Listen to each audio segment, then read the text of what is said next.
Greetings. I am the Chief Justice, or Iudex, of Fontaine, but you may simply address me by using my surname, Neuvillette. Not because I wish to keep my distance from you. No, I am merely conscious that being overly familiar may bring the impartiality of the judiciary into question in some people's eyes. If you have any requests or concerns, then, to the extent permissible by law at least, we can sit down and discuss them together as we partake of some imported water from Yin village. I see the value in my own work, but I also see the meaning in all the endeavors of the people of Fontaine. I believe I will continue to take pride in fulfilling my duties. Water comes in many flavors to the discerning palate.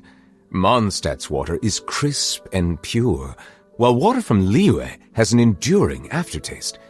In Inazuma, the water possesses a depth of flavor unlike any other. Sumeru's water, meanwhile, has a rich and complex flavor profile, but it must be savored patiently to fully appreciate it. Melusines are beautiful creatures. They are the pride of Fontaine. Be sure to befriend them and cause them no harm. Ah, my apologies. This heavy rain must be quite an inconvenience for you. What's that saying again? Bolts from the blue? Yes, I believe that captures how it feels to me. It's over. Snow is in fact one of water's natural self-cleansing mechanisms. But human activity tends to reduce snow's purity, so do not consume it. I find that the beauty of bright sunlight is best appreciated from the indoors through a window. I cannot help but feel that you bringing me here is some sort of an assassination attempt. Good morning. I hope you have a wonderful day. Ah, it's past noon. You must be looking forward to your afternoon tea or coffee break. I certainly am. Good evening. I hope you have not encountered any unpleasantness today. Good night.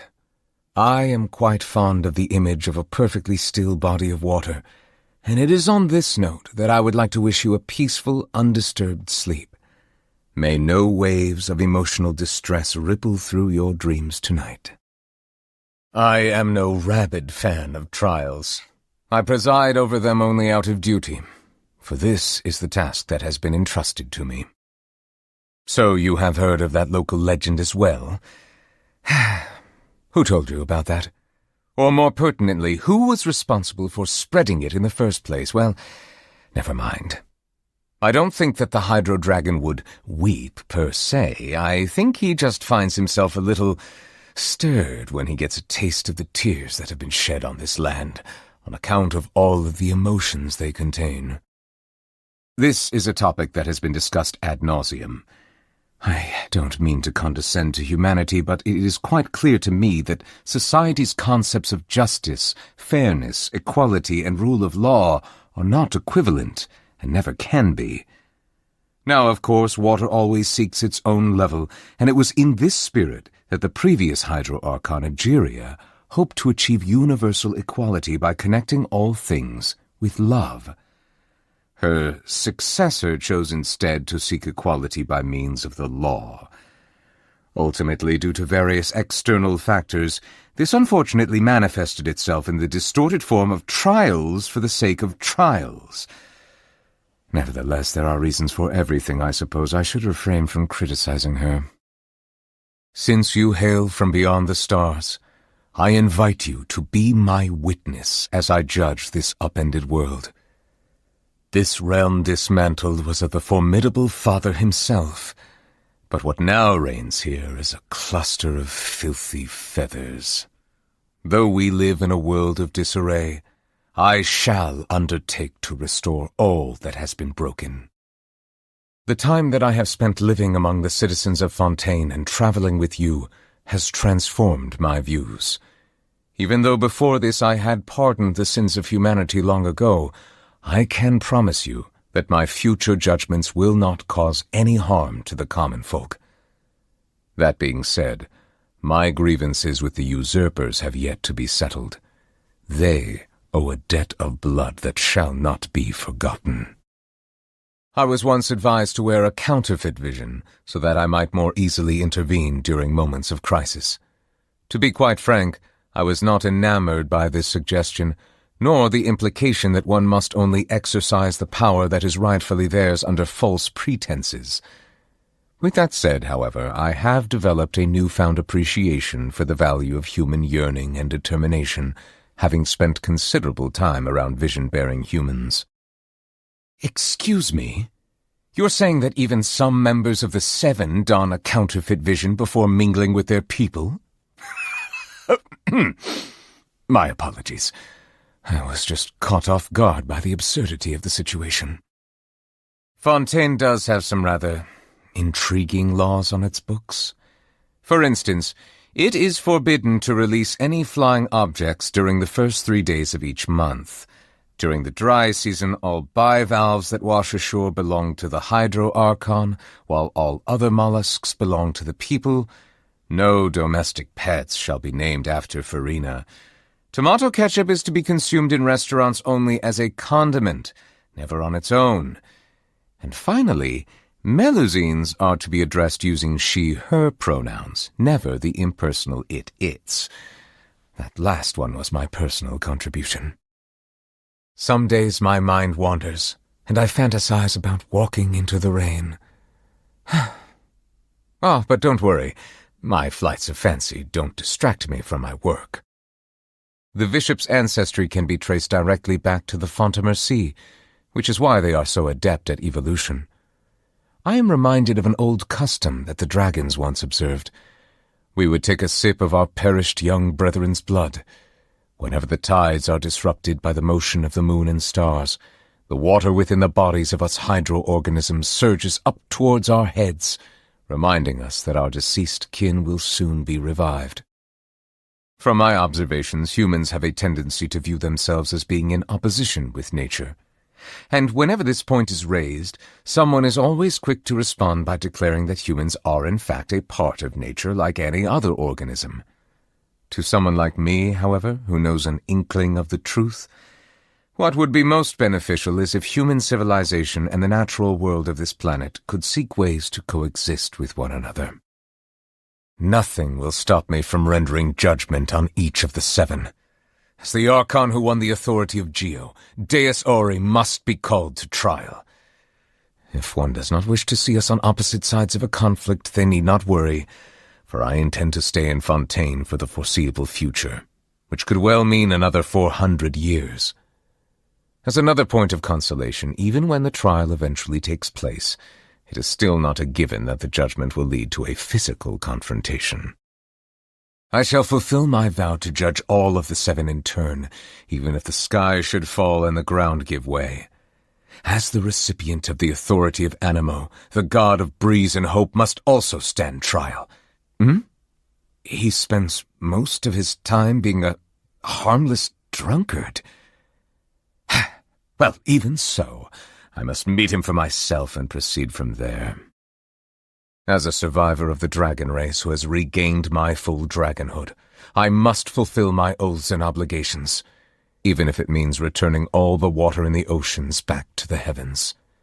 In taking the authority of Electro, the Narukami placed herself on the list of the usurpers.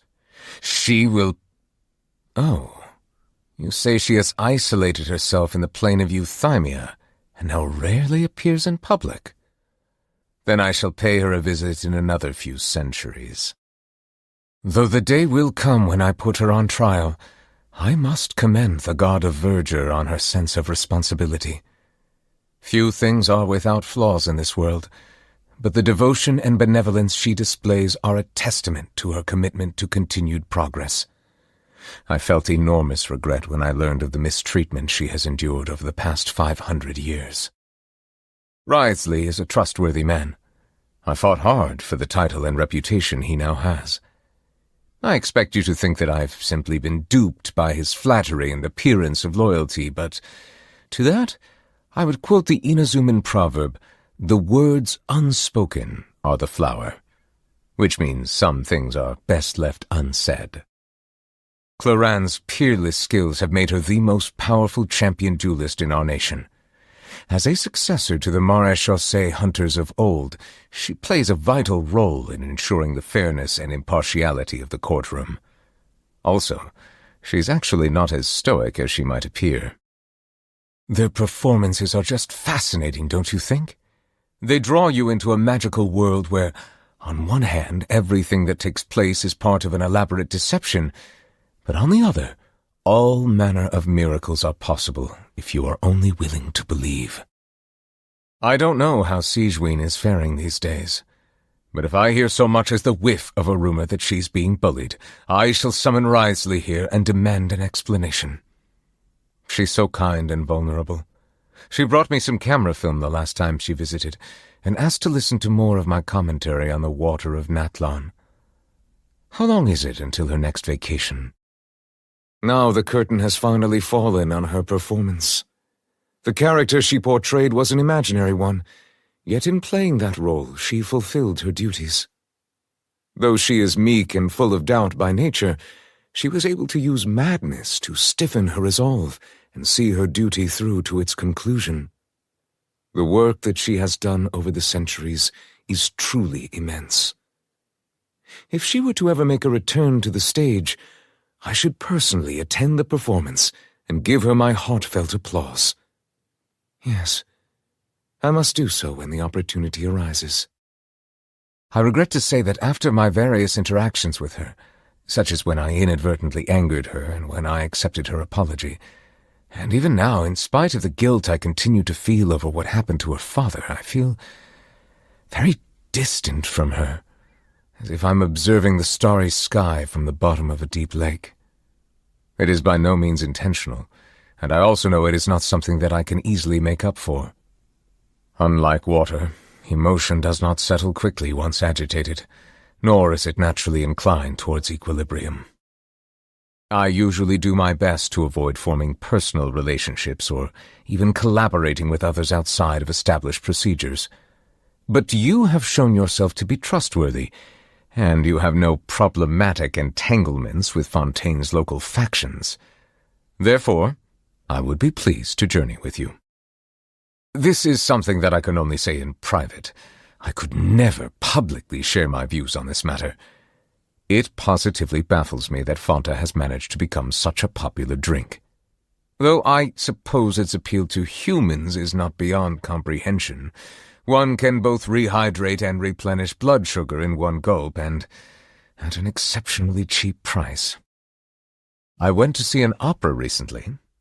It was about a lady whose personal charm and manipulative schemes allowed her to continue to dominate the affairs of the grand mansion where she lived even after her death, like a ghost that refused to be exorcised.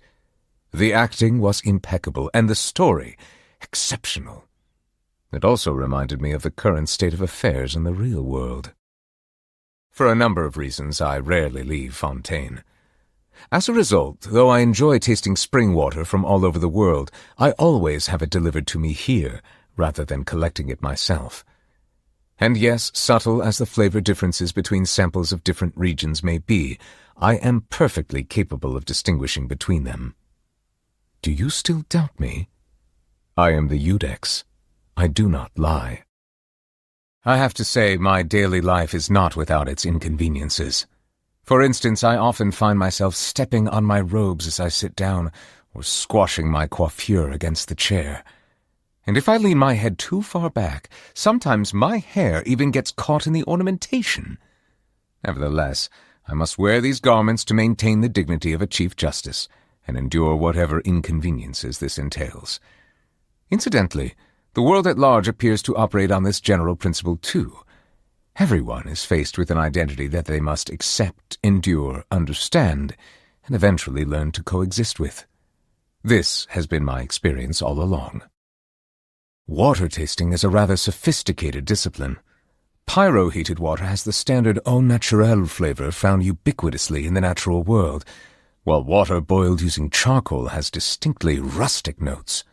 Similarly, while cryo-chilled water is cold but otherwise unremarkable, the frozen rivers of Snezhnaya, when melted, produce a water with an entirely different flavor profile altogether.